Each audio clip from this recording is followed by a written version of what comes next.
Hello viewers, and welcome to an Elements TCG video on how to build a fire deck. Right now I have my deck building window open in Elements, and what I'll do is tell you about each card, what it does, why I have it in my deck, and well, maybe how you can customize a fire deck to your own liking. And well, let's just get straight into it. Now you see my deck has 42 cards, and no, it's not a joke about whatever that movie is, Galaxy something, but it's a little bit complicated, but not really. I'll get more in depth to why I have 42 cards instead of maybe like 30. You can see right here that it says 30 cards is the minimum, or why it's not 40 or something like that. So let's just get into it. Now I have 20 burning pillars. Each column it has 10 cards in it, which means I have these 9 plus this one straggler here at the end, and have another 10. Fire decks are really big about fire quanta. If you don't have a lot of fire quanta, you're not running a really good fire deck. So that's why I have 20. I would say you can customize it to about maybe 15 to 20 if you want to put more monsters inside your deck for more middle game presence. But I like 20 because I like to finish with my spells instead of monsters. And then we have my 3 Ash Eaters. These guys are really small, really low cost monsters. And what I do with them outside of PvP, so when we're fighting AIs instead, is that these guys are used for bait. And what I mean by that is that when you play them on the field, the AI does not distinguish these small guys from this big guy right here, the Crimson Dragon, and they will use their removal spells like Lightning, Chaos Seed, Thunderstorm, Reverse Time, even on the Ash Eaters. So these 3 guys are a really good way for you to waste AI's cards. Next we have our Crimson Dragons. These guys are really buff, really big, powerful as all can be. What they are for this deck, what they do for this deck is that they are finishers with my firebolts. I'll explain them later. They are finishers, but they can also be mid-game presence. And here we go, we have our 3 fire spirits here. These guys, they start at 0-2 for 2 mana.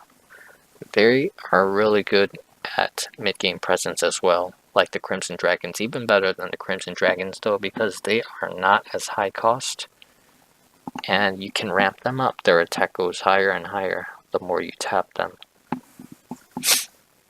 Next we have our firebolts. You can see that we have 6 firebolts here. That's the maximum you can have in a deck.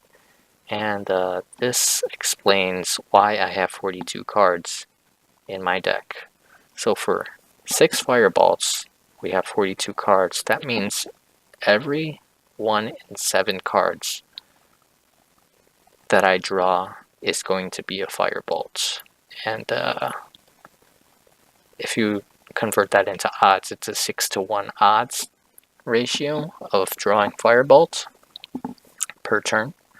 I don't think that's too high, so you won't draw dead when you need a firebolt later in the game, but it's also not too low in the case that you just keep drawing firebolts early in the game for no reason, because firebolts excel in the late game. They don't really do a lot in the early game or mid game. Next we have our fire shield. This is just a shield. You need at least 1 shield to try to control your opponent's monsters as much as you can. Try to minimize damage that they can do to your health. It's not a complete stall like Dimensional Shield, and since this is a mono fire deck, a single element, this is the best shield you can get. Next is our Deflagrations. What you need these guys for is when your opponent opens with a shield or a particularly nasty weapon that can do a lot of damage on you. It's also good for dumping those golden hourglasses from those time decks that use them, because those give those guys an extra draw per turn. So Deflagrate's really good. Fahrenheit, for the guys just starting out this game, you're not going to get this until you finish that one quest that gives you the ability to pick a unique weapon for your deck. But Fahrenheit is really good for your fire deck. And the reason I kept this in here is because I don't think a fire deck is characteristically a fire deck without Fahrenheit. It's just that important to the spirit of a fire deck.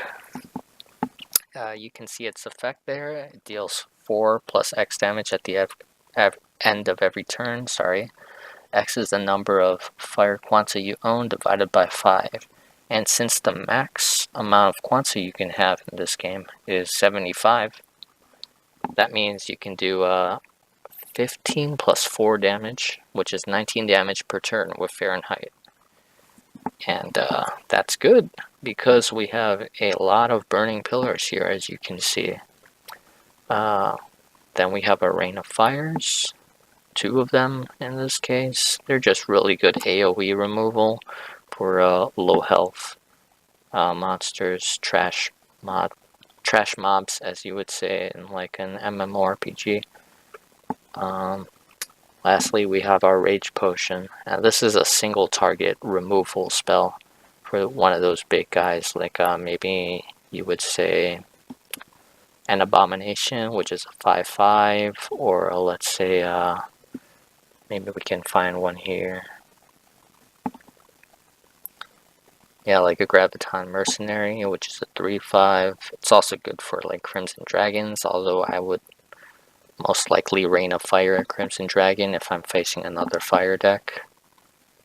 Yeah, it's just a lot of monsters that can be gotten rid of with Rage Potion. And you're going to see this single dagger here. I didn't mention it in the beginning because I wanted to wait till I came over to Fahrenheit.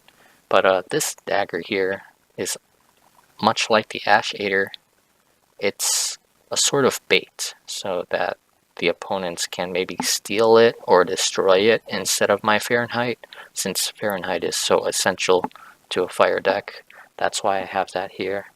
And that's a total of 42 cards. That's all the cards that you need for your deck. And the way you customize this is you can take out some of these burning pillars, but do be wary that every burning pillar that you pull out of your deck means you're going to have a harder and harder time building up that fire quanta for your fire bolts and your Fahrenheit. And how you would compensate with that is that you would maybe put some more fire spirits in for more mid-game presence. Ash Eaters, I wouldn't say so much, because they're, after being bait, they're sort of useless. They're not really a big part of your fighting squad. Crimson Dragons, they are high cost, so, and you're taking out burning pillars to put more Crimson Dragons in, so not only are you exacerbating your situation one way, you're also exacerbating it the other way, because you're putting more high-cost monsters inside your deck while also taking out mana-producing cards. So I would say the best answer to taking out Burning Pillars is more Fire Spirits, or hell, maybe you're up against an opponent that uses a lot of shields or a lot of weapons. You can put more Deflagrates in there. If you're facing out an opponent with a swarm style tactic where they swarm the board with lots of monsters, maybe you can put in an extra Rain of Fire.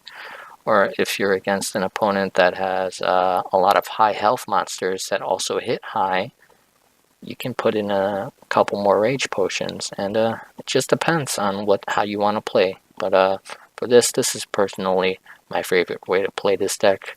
Firebolts are are me. That's what I like about fire decks. So that's why I have 20 here. And yeah, that's it. That's my deck. And thanks for watching.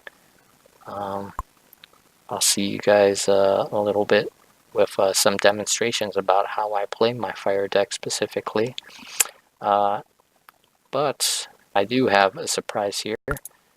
These guys are the upgraded versions of Ash Eaters and the Fire Spirits. I initially took them out because I didn't want to, get people to feel limited in their sort of decks. I just started too. Well, I played a little bit before making these videos a long time ago, but I just got back to it, so these are all the upgraded cards I have. So Brimstone Eater, I would say he's a lot more valuable now because the effectless Brimstone Eater turns into a Burning Pillar now. He also generates an extra fire quanta per turn, which is really important for Firebolt and Fahrenheit. And I would say that maybe if you had a couple of upgraded Brimstone Eaters, then you can take out some Burning Pillars for Crimson Dragons. That would be good. That would be a good thing to do. So let's take out one of these ashes for that. And Fire Specters. The reason why I upgraded one of these instead of maybe like a Burning Pillar or something is because a regular Fire Spirit has 2 health and the Fire Spectre has 3 health. So what is that good for, you might ask? And I have an answer for that. So in water decks, there is an Ice Bolt spell which does 2 damage for every 10 quanta of water that the opponent has. And what I get from upgrading Fire Spirit to Fire Spectre is that in the early game, the opponent can no longer one-shot my Fire Spirits with an Ice Bolt. So that's good. Also, there's another spell out there in the air element called Thunderstorm, which does an AoE of 2 damage per, which means that I can maybe have one Fire Spectre out there what am I trying to think about? And also one Crimson Dragon. So I have one Fire Spectre and also one Crimson Dragon out there on the board, and they both won't get one shot by one Thunderstorm. The opponent would be forced to use 2 Thunderstorms to clear out the board. Whereas in the other case, if I just had a Fire Spirit and a Crimson Dragon out, the Fire Spirit would immediately die.